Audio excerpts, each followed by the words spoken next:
जय श्री राम जय हनुमान। आज की बालकांड कथा कुछ इस प्रकार है।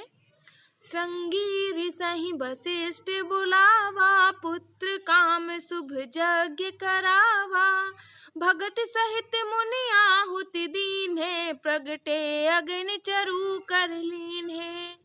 वशिष्ठ जी ने श्रृंगी ऋषि को बुलाया और उनसे शुभ पुत्र कामेष्टि यज्ञ कराया। मुनि के भक्ति सहित आहुतियां देने पर अग्निदेव हाथ में चरु लिए प्रकट हुए। जो वशिष्ठ कछु हृदय विचारा, सकल काजु भा सिद्धि तुम्हारा। यह भी बाट देहु नप जाई, जथा जोग जहि भाग बनाई। और दशरथ से बोले, वशिष्ठ ने हृदय में जो कुछ विचारा था, तुम्हारा वह सब काम सिद्ध हो गया। हे राजन, तुम जाकर इस हविष्य को जिसको जैसा उचित हो वैसा भाग बनाकर बांट दो। तब अद्रस भये पावक, सकल सभै समुझाई। परमानंद मगन नृप, हरिष न हृदय समाई। तदंतर अग्निदेव सारी सभा को समझाकर अंतर ध्यान हो गए। राजा परमानंद में मग्न हो गए। उनके हृदय में हर्ष समाता न था।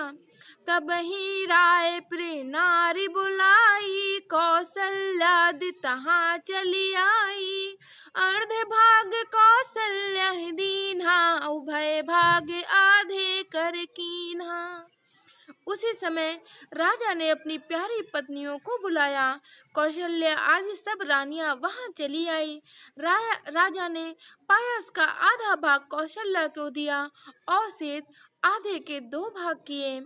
कैकई कहनप सोदयु, रहो सुभयउ भाग पुनि भयहु। कौशल्या कैकई हाथ धरि दीन, सुमत्र ही मन प्रसन्न करी। वह उनमें से एक भाग राजा ने कैकई को दिया। से जो बच रहा उसके फिर 2 भाग हुए और राजा ने उनको कौशल्या और कैकई के हाथ पर रख दिया और इस प्रकार उनका मन पसंद करके सुमित्रा को दिया। अहि विधि गर्भ सहित सब नारी, भई हृदय हर्षित सुख भारी। जातिन ते हरि गर्भ आए, सकल लोक सुख संपत्ति छाए। इस प्रकार सब स्त्रियां गर्भवती हुई। वे हृदय में बहुत ही हर्षित हुईं।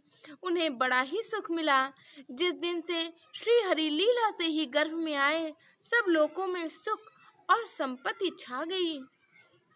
मंदिर महा सब राज ही रानी, शोभाशील तेज की खानी। सुख जुत कछुक काल चल गयूं, जहि प्रभु प्रकट सो अवसर भयूं। शोभाशील और तेज की खान बनी हुई सब रानियां महल में सुशोभित हुईं। इस प्रकार कुछ समय सुख पूर्वक बीता और वह अवसर आ गया जिसमें प्रभु को प्रकट होना था। जोग लगन ग्रह बार तिथि, सकल भय अनुकूल। चर अरु अचर हर्ष जुत, राम जन्म सुख मूल। योग, लग्न, ग्रह, वार और तिथि सभी अनुकूल हो गए। जड़ और चेतन सब हर्ष से भर गए, क्योंकि श्री राम का जन्म सुख का मूल है।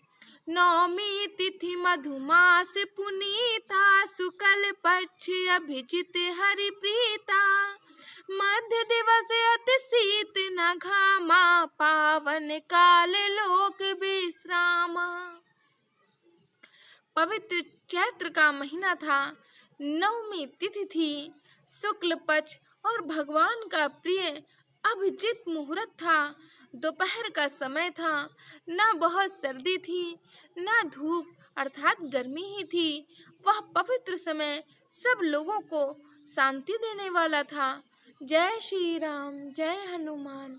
आज की बालकांड कथा में बस इतना ही। हर हर महादेव।